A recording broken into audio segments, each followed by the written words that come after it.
Set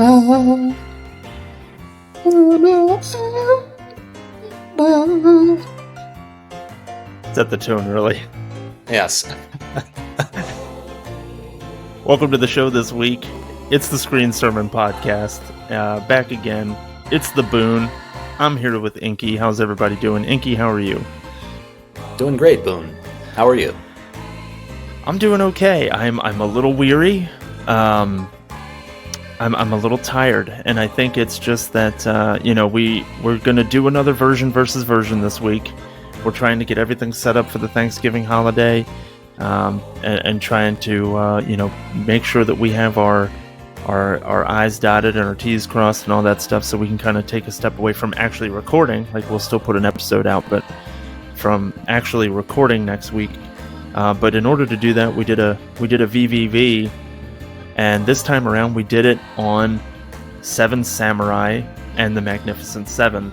And this one was challenging because, as we were talking on our kind of pre-pod chat, I mean, we were looking at about 5.5 to 6 hours worth of film watching to do, in addition to any kind of research and reading up on things and stuff like that in order to prepare. And man, like, what an undertaking it was to kind of get to this point. Yeah, tough road to hoe. But I mean, to me, just reaching the end here earlier this evening, I think worth the journey. Which was a big factor in watching one of these films, to be honest. Yeah, really. Oh yeah. We'll get into that, I think, more in the story portion. But that became a big deciding factor in that category for me on one of these films. Stick around to find out which one. So this one was actually, and correct me if I'm wrong, but we have a Screen Sermon Podcast like chat. So in Messenger, Inky and I and Josh, we have in-depth conversations about, episode concepts or the schedule and these things and that things that we're going to do. And, Josh throwing me his coming soon list and stuff because he always gets first dibs, and then he's poking fun at me because I'm left with the dregs and stuff. I believe in that chat, if I'm not mistaken. Get up earlier. I know. It was some kind of agreed upon thing that I don't even remember doing. That Josh just gets... Tony Robbins and The Rock, they would have been up an hour earlier. They would have found it. They'd have found those fucking trailers. Josh we made some decision at some point that Josh just gets to pick his first. I don't know why we did that. And it's kind of become part of the game that I have to find some stuff, like, after he's already cherry-picked the good stuff. So, but I think that, if I'm not mistaken, didn't this episode concept get brought up by Mick? Initially, yes. That's what I thought. Okay. I thought it was thrown out as an idea because of something that Mick had said. So full disclosure, I hadn't seen either of these films before watching them for the show. Kind of similar to like when you and I did the episode on The Good, the Bad, and the Ugly. There's a lot of those kind of classic, highly regarded and well-respected westerns that just I never had any clue, other than like my grandfather watching them, and certainly wouldn't have had a reason or gone out of my way to watch a 3.5 hour Kurosawa film from 1950s, and so that's what this show provides. It provides the opportunity and the reason to go out and pursue these things. But what was your exposure to? So again, we're talking about the 1954 film Seven Samurai from Akira Kurosawa, one of the most influential films ever made, pretty much on everyone's list of the greatest films ever made. And we're putting that up against 1960s The Magnificent Seven, which is effectively the spiritual like child almost of Seven Samurai. So what was your experience with these two films before the assignment of kind of doing this for the show? It's a little hard to remember. One thing I remember when this first got brought up, first off, big credit to Mick. I wish he could have been here with us. Unfortunately, he's still without technology at the moment. But he, in many ways, was kind of like my Western godfather, you know?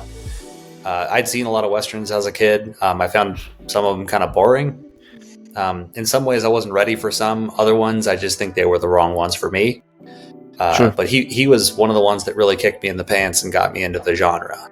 So big shout out there to Mick. As far as these two in particular, I think as long as I knew about one or the other, I was aware that they were connected, that one was an adaptation of the other. That might have been one of the earliest understandings of mine of such a direct adaptation from an international film to an American film. Besides maybe I think The Ring I knew was previously a Japanese film. So that part, the interplay between these two, not quite a rivalry as we're posing it tonight, but yes, I always knew there was that connective tissue between them. Actually, just recently I learned a little bit more between those two genres, and Japan and US filmmaking did I learn just within the last few years. Okay.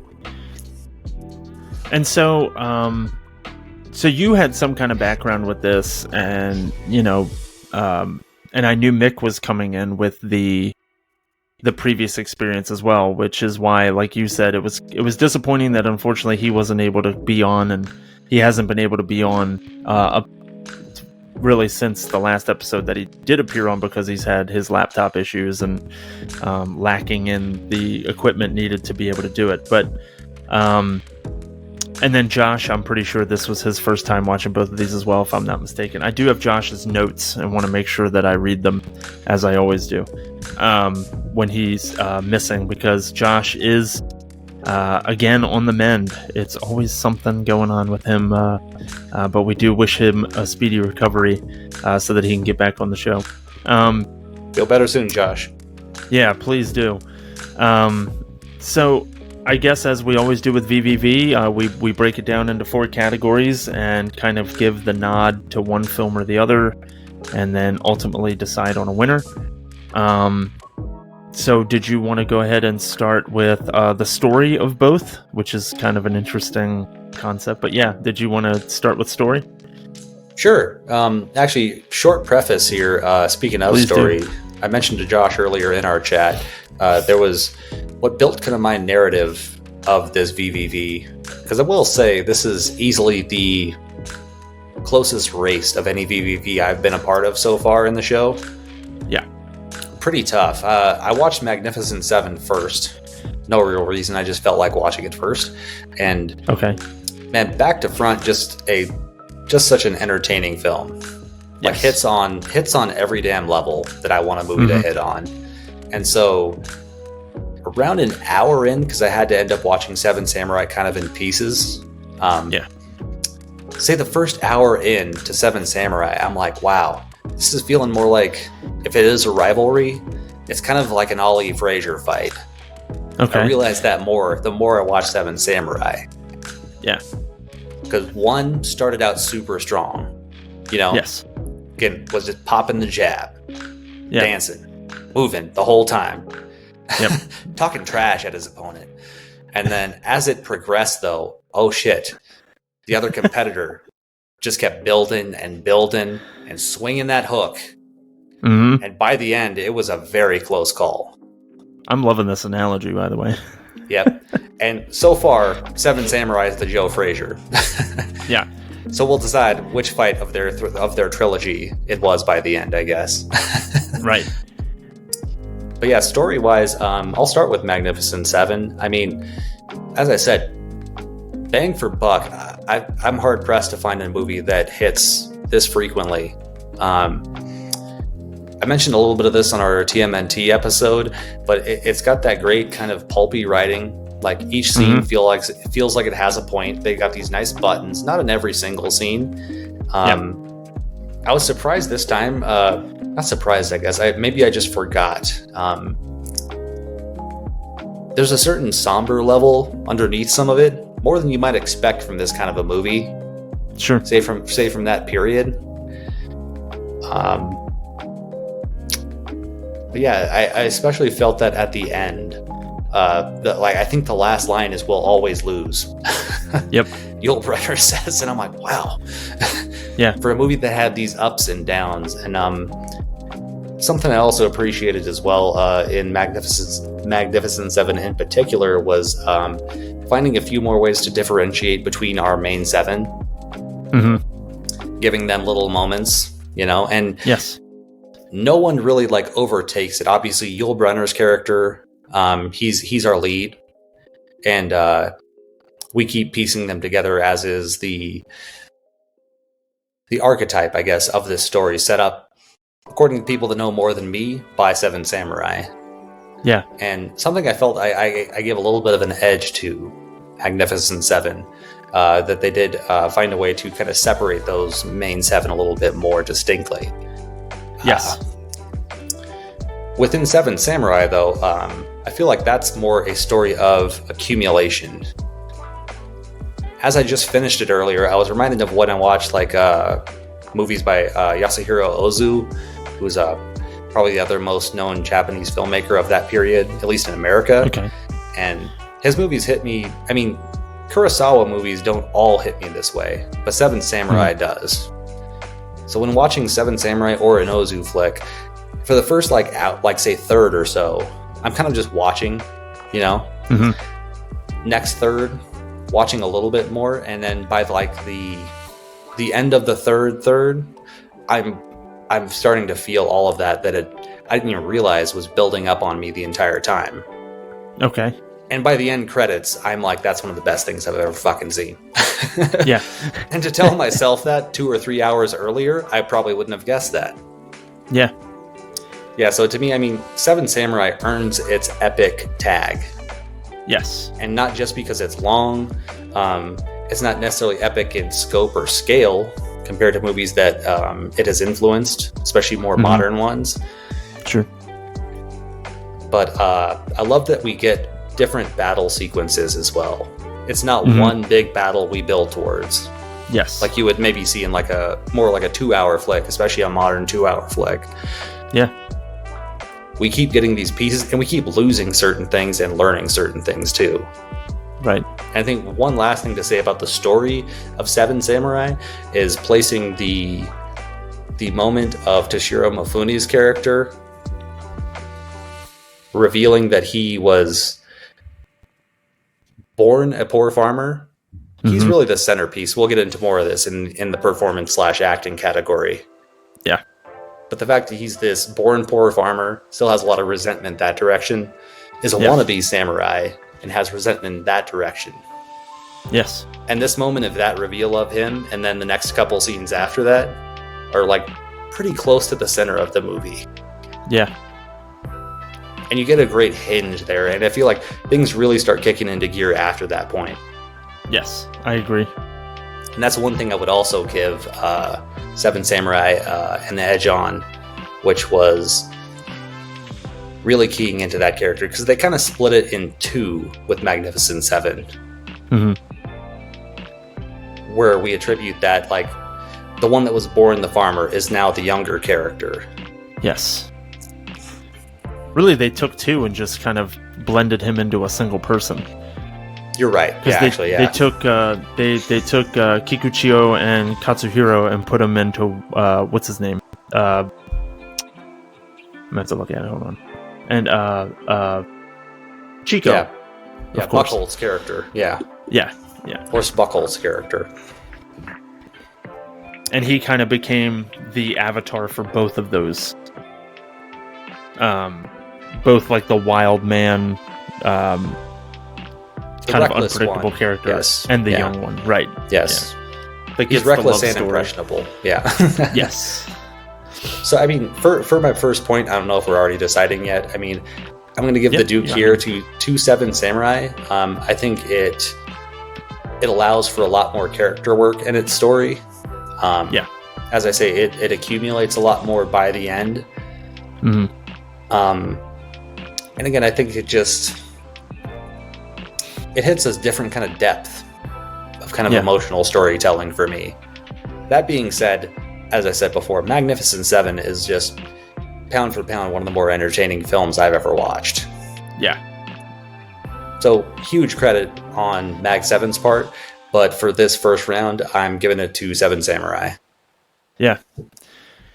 And I think that the parallels between the two make it. This is a ball buster of a VvV. The more I thought about it, because I mean it's an identical story, and it's been widely written about and put out there that Magnificent Seven was an adaptation of Seven Samurai, and that it was Yul Brynner's idea to do it, and that he pitched it to a producer and said, like, wouldn't that be something we should do? And then they just move forward with it. And the concepts, I mean, it's all the same. You have, poor farming village in Japan, beset upon by a bandit group who are going to come in and take all of their grain and their food and things like that. They've done it in the past.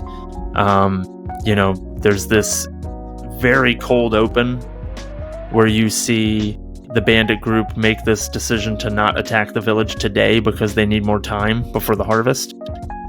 And then you move on from there, and it's all about the village trying to figure out what they're going to do, knowing that the bandits are coming. And the only reason they know they're coming is because one of their own happened to be out there, like, on the outskirts of their property and overheard what was going to happen. And then on the flip side of that, you have a bandit group that does the same thing to a village in Mexico, a farming village in Mexico, and led by the incomparable Eli Wallach. And what is his character? Calvera. And same thing, you've got the elder. There's an elder in each farming village. Basically comes up with this suggestion that they need to hire muscle to help protect them. Because at first they're even talking about in Magnificent Seven, like, we need to buy guns, and instead they say actually paying men to protect you is cheaper than buying the guns themselves. And so all of the parallels are there. There's this kind of mid-film love scenario that happens with the daughter of one of the farmers and the young person out of the group of hired men. They work all of that in there as well in both films. Seven Samurai just obviously takes their time with everything. That film takes its time with everything. It's this very slow build.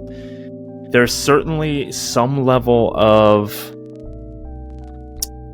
distancing that happens because of the language barrier, right? So a lot of the snappy dialogue, or what may have been snappy dialogue to people who are native Japanese speakers, doesn't read as snappy to me because I'm reading it in subtitles.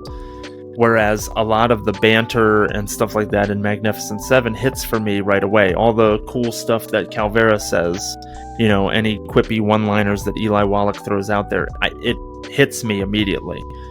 Hell, in the first scene of the film. Yeah. Sorry, I kept asking myself, too, I wonder what translations are like. Yeah. It's not something I often consider, but this watch, I was definitely wondering watching Seven Samurai. Mm-hmm. There were a few things I'm like, are they trying to kind of like modernize or Americanize some of this dialogue? Right. And I don't speak Japanese, so I couldn't tell. And like Kikuchiyo, he's obviously supposed to have some moments of comedy and stuff because he's a wild man and he says a bunch of crazy stuff. But I don't know if it's like a time period thing because it was the 50s and it's coming from Japanese writers, and it's just the cultural difference plus the time difference. It's like it just doesn't read to me as like this snappy, fun dialogue. It just reads as, kind of weird or like offset from what you would expect from the normal characters to be talking like. But it's not, I don't know, it doesn't read as like this. Well, and it's certainly not going to come off as this like memorable dialogue that I'm going to quote later on, like on another episode of the show. Whereas something from Magnificent Seven I could absolutely bring up at a later time. And the banter that took place between Yul Brynner, Steve McQueen, and like the Undertaker, not the Undertaker, but the Undertaker of the town. What a fucking cameo that would have been. Why wasn't he in the remake? Good God. It would have made all the sense. Yeah, fuck Denzel Washington. Get Mark Calloway in there. the undertaker of that first town that they're in about burying the Indian man on Boot Hill.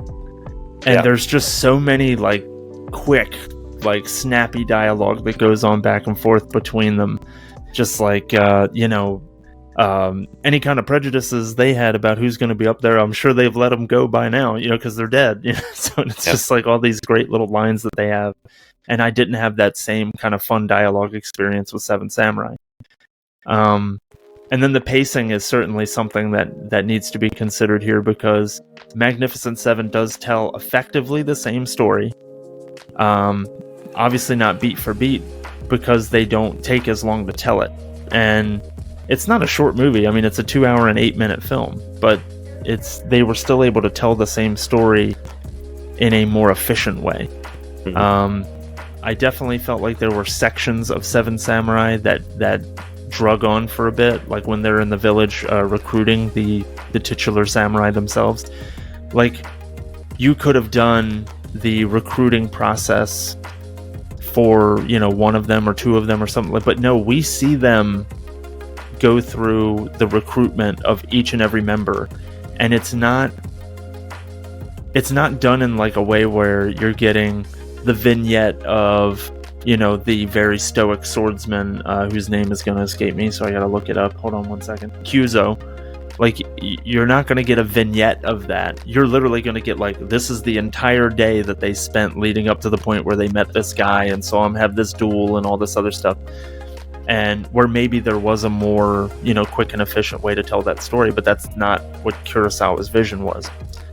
And so, but I do feel what you were talking about in terms of the depth, whereas as fun as the writing and stuff was for Magnificent Seven, it felt more important in Seven Samurai. Like, it felt like it had more depth. It felt like it was more meaningful coming from Kurosawa's film. But from an entertainment standpoint, like as a film, Magnificent Seven presents it in a more fun, quick. It's, giving it to you right away. Like, yep, then they recruited that guy, then they recruited that guy. Then this dude stumbles in drunk and they're like, he can follow us. Like, they just get to it they just get to it fast. They don't do there's not as much foreplay in there. Oh God. So I'm so it's so hard to pick, because there's elements of that where I did feel torn between this idea of like, there's a lot of depth in Kurosawa's vision, and I can feel all of that. But my God, have we been in this town for a long time? Like, and I'm ready to go.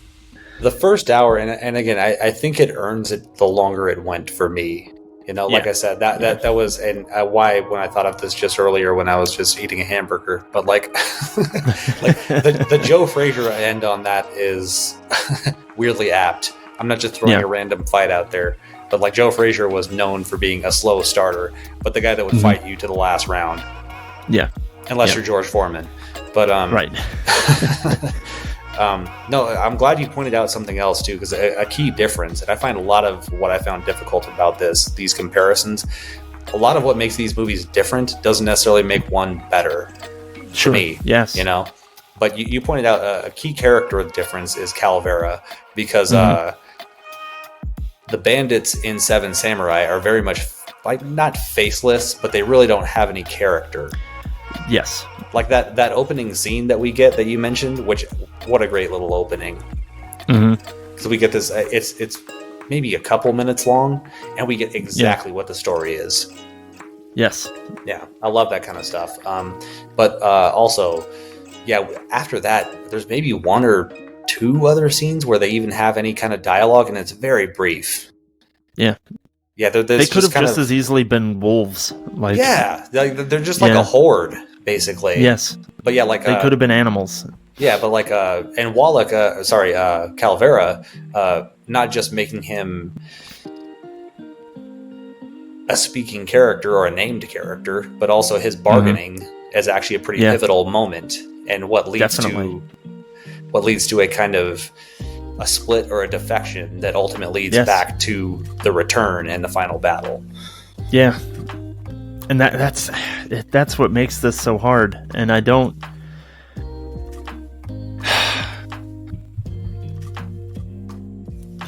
I don't know. I really don't. I didn't come into That's it where like we need with the these. Jeopardy music. Yeah, no kidding. Like I feel like I came into this without a preconceived idea of like what I was going to give the win to each thing, because I knew that as we talked, my opinion had the opportunity to change. Yeah. And as far as the writing and the story are concerned, they are so tied together. It was a brilliant idea, I think, for Magnificent Seven to make something more out of the bad guys so that you're kind of getting more interaction with them. Mm-hmm. But at the same time, I do feel like the heroes suffered from it, and the heroes you have much of a deeper connection with in Seven Samurai. And so, and I think that it's supposed to be about the heroes at the end of the day. And so I do think at the end of the day, I have to give my story and writing point to Seven Samurai. But it is the most razor thin decision that I've had to make in a VvV by far. Like, not even close. Oh, that was so hard. This is by far the closest scorecard I've had. I was going through what you were just going through right now last night, as I was getting to those like pinnacle moments through Seven Samurai. Something else, like as you were talking it out too, I noticed just another observation on Seven Samurai, something it holds, is part of that length and part of that that kind of specificity, I guess. I mean, that's not the best description, but this kind of countdown that you get of how many bandits have been killed. Yeah. Mm-hmm. And it's a piece by piece journey through that. Yeah. So you see this work through it, you know? It's not like, and again, Magnificent Seven does it well. It's a little bit more economical. Like we get this early encounter where there's a few scouts. Yeah. We get our man going over to the other side to kind of sketch it out. We get the first fight, and it's a pretty rip-roaring thing. And then again, without Calavera, we don't get this bargain and this questioning point. And then we get one more final battle. Seven Samurai really doles out those battles.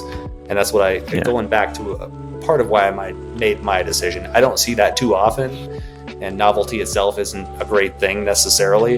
But in this case, I love that it takes its time, and you feel each battle. Yeah. And we lose people along the way too. I'm one of the Seven Samurai. I didn't mention that. Absolutely. Yeah. I got the haircut to be at least one of them. Well, I told you in the chat, Gorobei is my spirit animal. There's just something about his vibe that I really liked. So he would be the one that I'm bad with names in this movie. He's kind of like the second in command, and he's the archer. Oh, gotcha. Yep, I did like him. Yeah. Is he the one that, if I remember right, when they're kind of running the test earlier in the film, when they're kind of recruiting, and he's the one that doesn't even step inside? Yes. He kind of goes, nice try. Yeah. Yeah, okay. I liked him a lot, too.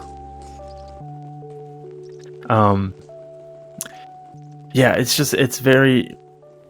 It treats kind of the whole conflict as like a war, and then you're getting to see each of the small skirmishes that equal out to the actual war itself. Yeah, and I feel like you feel more of those pieces of war that don't get as much talk unless you're listening to a Dan Carlin show. Which is just building the armaments, gathering the wood to make like makeshift arrows, Right. Taking stock of what you do have. Like, how many archers can we have? Where do we position them? Oh shit, they attacked the opposite side we were expecting. Now we have to, go to plan B. What is plan B? Yeah. Oh, and another one of my favorite parts about Seven Samurai, and why a big part of one of the big centerpieces of their skirmishes is the ownership over 3 muskets. Yeah. You have 40 bandits, you have all these farmers, you have 7 samurai, and all these little skirmishes are happening, and the main the main articles that they're fighting over at one point is like, we need to account for or become the owners of those 3 muskets, because those are the things that change the tide of battle. Yeah. So I thought that was great. I remember wondering too, because like when Mifune, his character, really goes out of his way to get one of, I was like, yeah, but if you don't have the bullets, man, that thing is useless. Yeah. Like, you sacrifice quite a bit there just to get a weapon that you can't quite use. Right. Like, at that period of time, and again, I'm just assuming, I think it's mid-1500s or so like that, I'd take like a dozen archers over one musket all day. Sure. You know? Like, well, how long does it take to load a musket back then, you know? I'm not an expert, but... Early guns weren't like quite the... at least what I've heard from certain historians, they weren't quite the X factor out the gate. Yeah. Yeah. Though in that film, I do feel like in Seven Samurai they treat it as if it's a huge tide turner. And how many of the samurai are killed via gunshot? I feel like it's at least one or two of them. Yeah, and I mean, I feel like that was a little bit of a nod, maybe by Kurosawa and his co-writers. Worth mentioning, he didn't write this himself; he had two co-writers. But maybe a nod towards this is what's going to wash away the samurai over time, of course. Sure. So unless you had other story or writing bits you wanted to get to, I know that we'll still circle back to more of it anyway as we talk about performances and characters, but are you ready to move into that? Yeah, one quick tag up too. I'm glad you brought this up as well, but that kind of, I guess what you call laconic Western dialogue is more of what I was talking about with that pulpiness. And I mentioned this during the TMNT as well. Definitely. Yeah, it's like, especially in the beginning, I feel like it kind of loses its way a little bit later. Yeah. But in the beginning, I just felt like it was like one quip after the other, and everybody's got this great response to what the previous person said. And well, and going to the influence thing, I mean, that opening scene there, how many times have you seen that, you know? Yeah. The two unlikely partners that just join up within like a couple of scenes. And again, they've already got this kind of, this pitter patter, this back and forth between themselves. Yeah.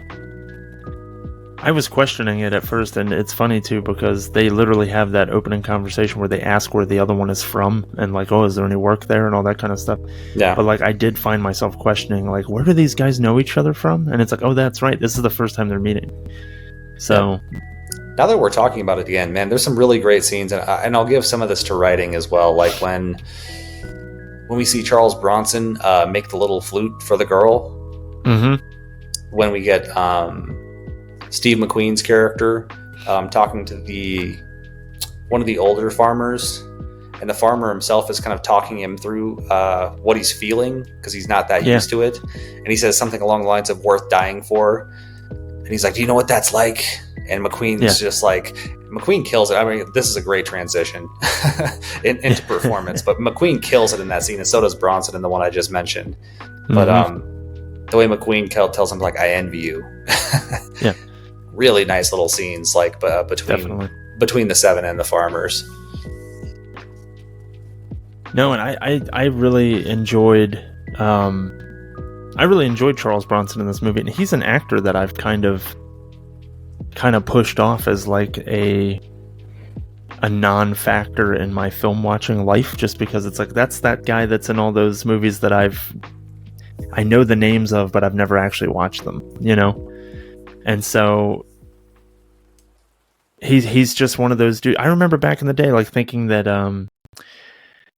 that he was like one of the big like 3 or 4 action movie people from a certain era, but he was the one whose films I had never really seen. Like, I've never seen Death Wish. I've still never seen any Death Wish movies. I was just thinking, and I know that there were many of them. But yeah, there was at least 4 or 5 or something. 4, yeah. I think there's 4 or something like that. It's weird that far into his career, that's where he kind of got typed by a lot of people, and that's why a lot of the parodies of him, which I saw first, were of that. I was pleasantly surprised when I saw him in things like this or Once Upon a Time in the West, even King Creole, a fucking Elvis movie. Like he's got a lot more range than he got a lot of credit for in his later career. Yeah, I heard from my dad once. I don't know where he heard this, but apparently Bronson at one point said that he was disappointed that he kept getting the tough guy roles because he really liked playing comedy. Oh, really? But because of his demeanor, you know, and his visage and all that, like he always got put in those kind of roles. But I love this movie for that, is that we get a little bit of that range from Bronson. Because again, I think he killed it. Like a lot of the dudes in this movie, not all of them. Like I said, there's actually a pretty good variety, I feel like, on the cast in Magnificent Seven. But him and Coburn have those things where they can just walk in and you're like, that guy. Yeah. You know? He's another one where his version of Cuso, in this character, his name is what, Britt? I think so. Yeah. He's the I just knife call him wielding James guy. Coburn. Yeah, I mean, I'll probably interchange actor names for character names. But he plays the stoic, hyper-professional guy, and that's what Kyuzo is in The Seven Samurai. I liked that character in both movies, and he's great. I don't know if I've ever seen him in anything else, to be transparent, but I really dug his performance in this. I thought he killed it. Yeah, he was one of my favorites too. I think first watch he probably was, and again, he's so in that pocket of like a '60s westerns hero, you know, American style. It kind of almost, I mean, he does predate like Eastwood, what Eastwood got known for. Yeah, that just like super, like you say, stoic, focused, laconic type of dude. Like there's that one scene where they're trying to see how many gunmen are over on the other hill, and I think McQueen says something like 2 or something, and then Coburn somehow gives you a performance with one line saying a number. He just goes 3. Yeah. For the listeners, like, I tried to do what he does with his mouth and teeth when he speaks to varying degrees of success. And like I say, like this was the category I was weirdly able to come to a clearer answer on as far as the decision between the two. And like I said, I think Bronson himself, I mean, he's got quite a bit of range in this. McQueen is just fucking great. Yul Brynner, a little bit more on the stoic side, but still inhabits. This is a really tough thing to do in writing and in acting. Because again, think about any team up movie. Whenever there's like the quote unquote leader character, you know, the Leonardo, the Cyclops, like they're always everybody's least favorite. Brenner holds it down in this, you know? But all the way down the cast, let me find a couple more names here, because not all of these guys have as expansive careers, so I wanted to really give them some credit here. Yeah. Brad Dexter. Who was he? One sec. Yeah. He was Luck. Okay. Harry Luck. Mm-hmm. He's the guy that has the tell me that this death basically was worth more than just some chili peppers and beans. Yep, yeah. That was that guy. He was the gambler. He's the one that rides in later. But yeah, him and Robert Vaughn I thought were quite good. Robert Vaughn's the one that seems like a bit of a dandy at first. Mm-hmm. And again, a character that could have just been that, you know, and we could have got a few good lines from him.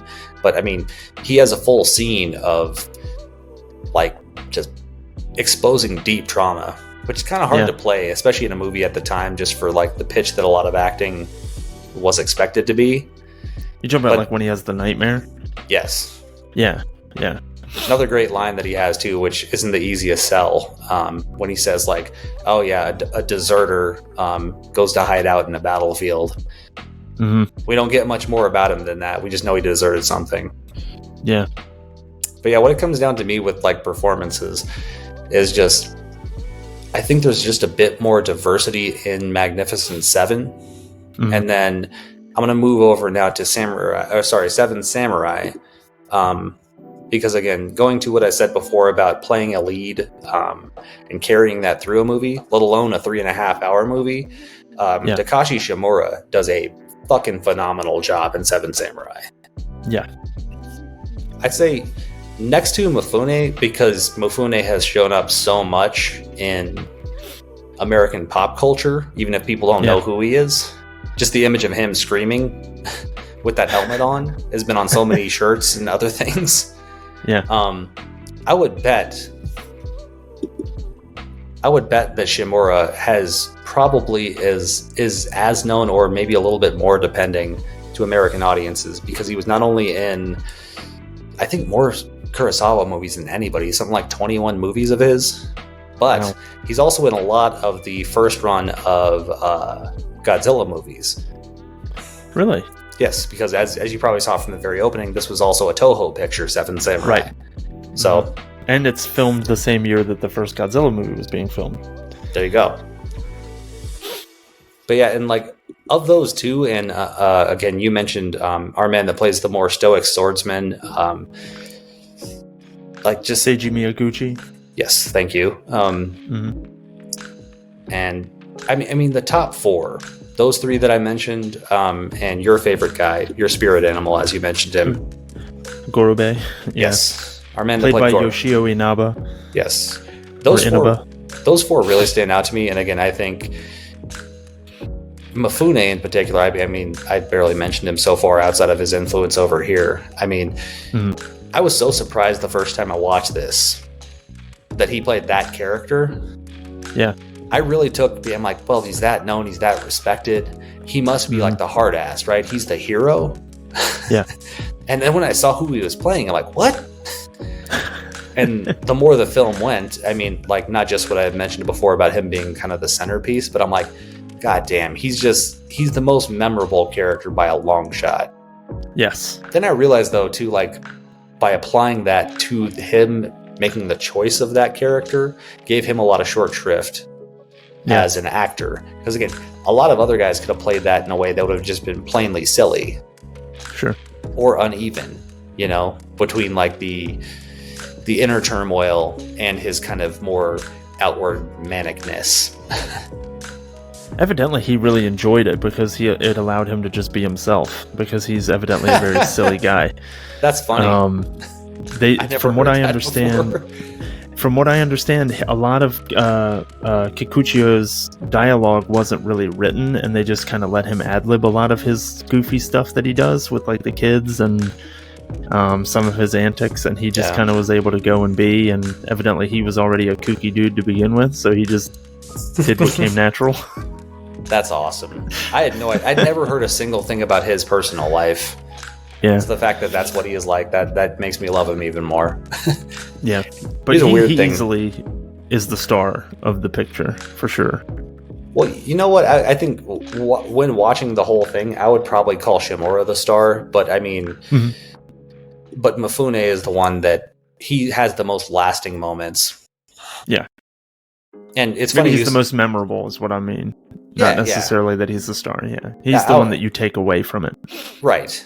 It's like that. If you ever watch Mean Streets, you know, Harvey Keitel, I would call the star, but De Niro is the one that like you walk away thinking about. See, that must be a movie I need to see. I haven't seen it.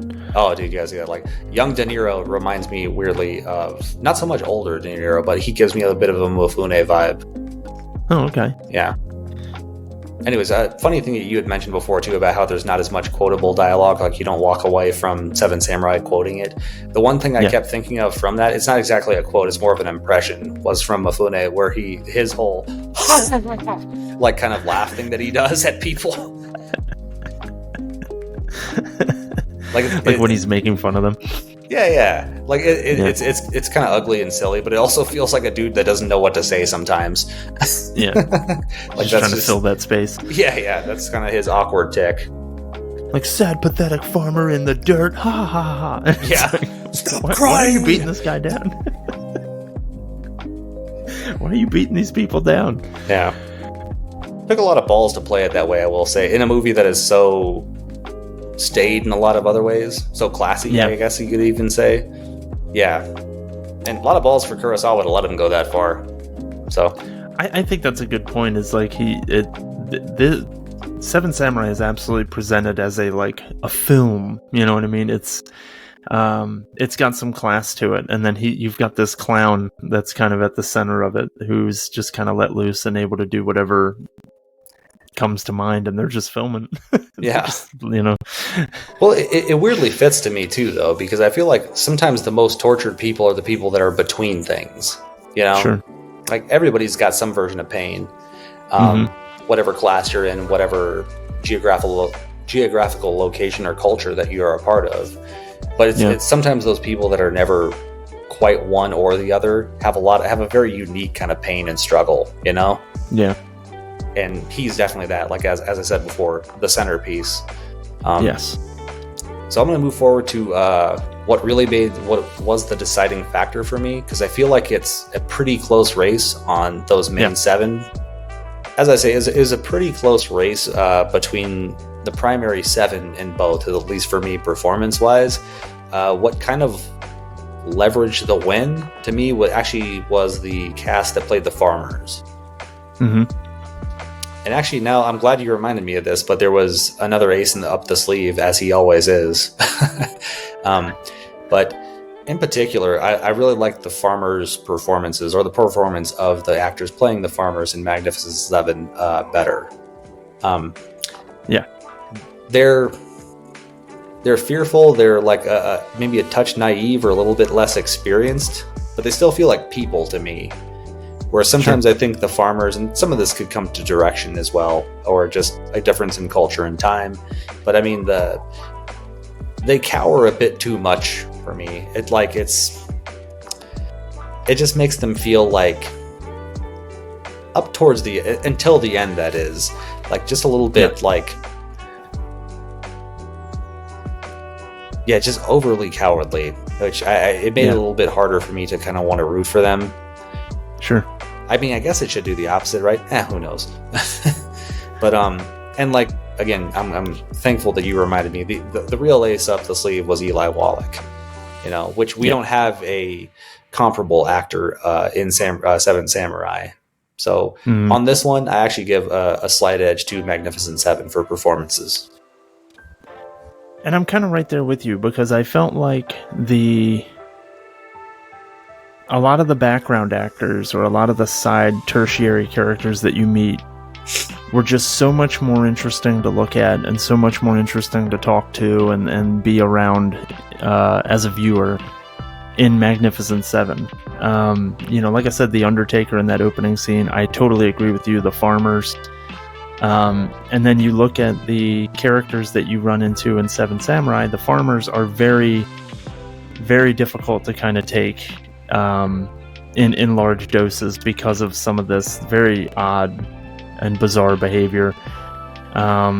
Their acting skills as a whole also don't seem to be all that great. I feel like the least amount of time was spent casting that group.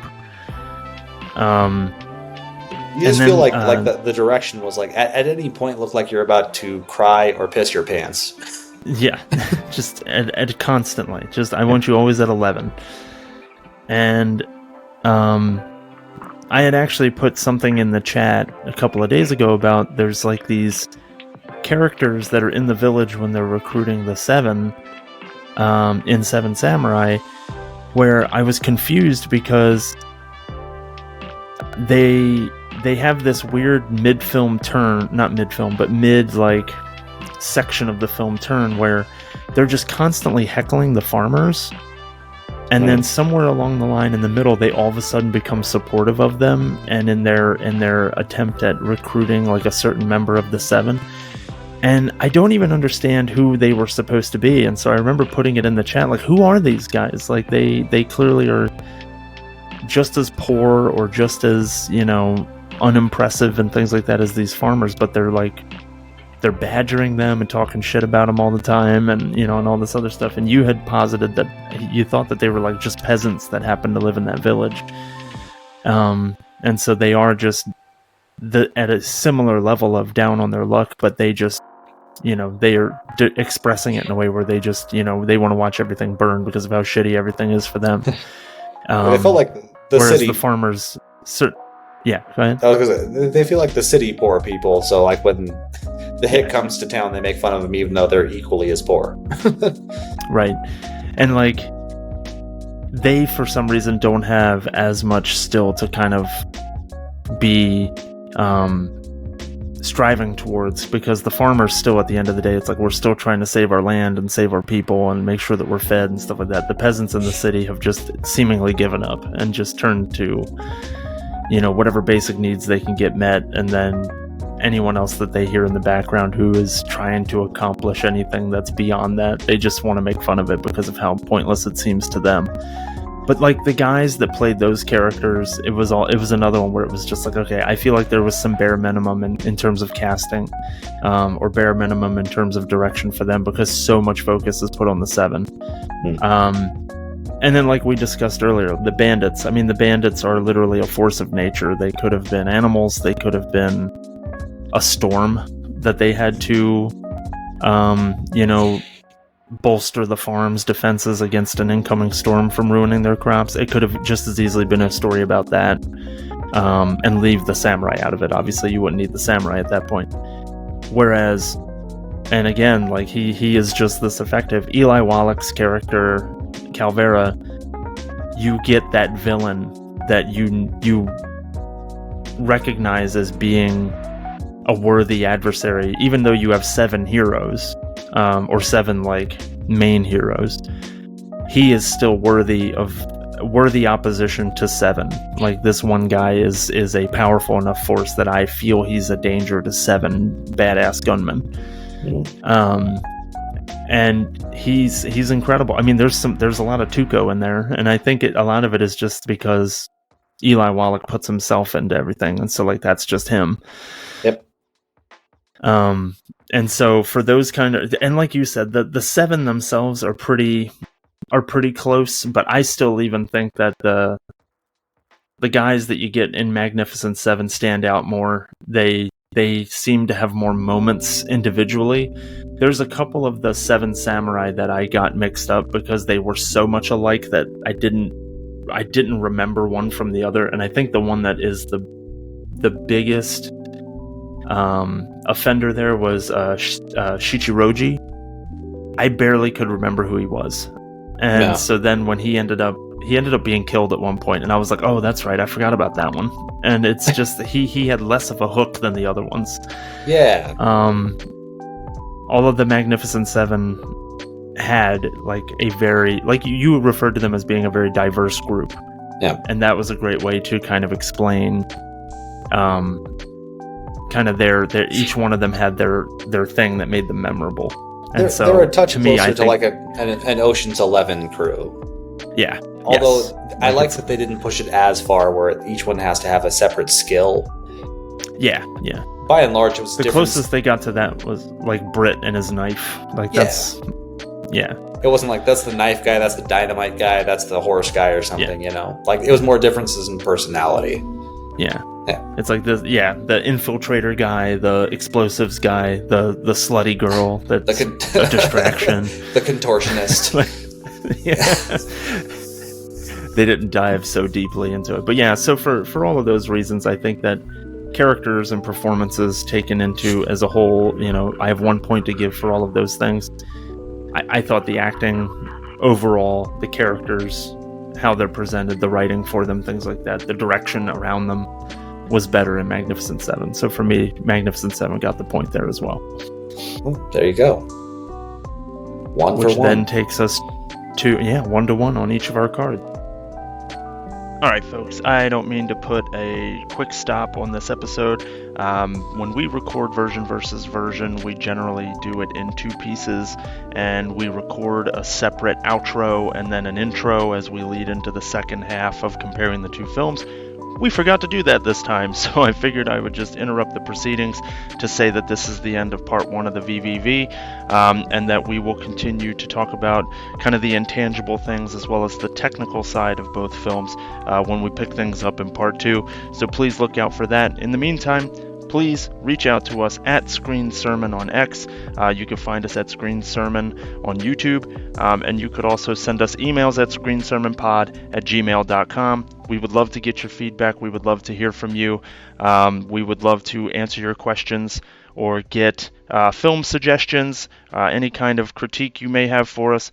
We're looking to be an inclusive podcast in terms of our audience and the folks that listen to us, and make sure that you all are being heard and part of the show as well.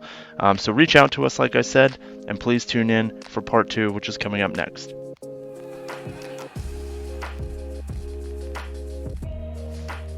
Hey folks, welcome back to the Screen Sermon Podcast. So as I said last time, we forgot to record an outro and an intro to separate part 1 from part 2 when we recorded the 2-part VvV together for Seven Samurai and the Magnificent Seven. So here's your intro for part 2. Inky and I sit down to talk about the technical aspects as well as some intangibles and make our final verdict as to which one of the 2 films we would recommend. And as we stated before, most difficult VvV we've had to do yet. We were very, very happy to watch both of these films, and so trying to separate what's good from what's great, really, because neither one of these films are bad or have bad elements to them, really, was a lot of work for us. So I hope you enjoy part 2 of the episode. Inky and I certainly put a lot of thought into it, and we'll talk to you at the end. All right?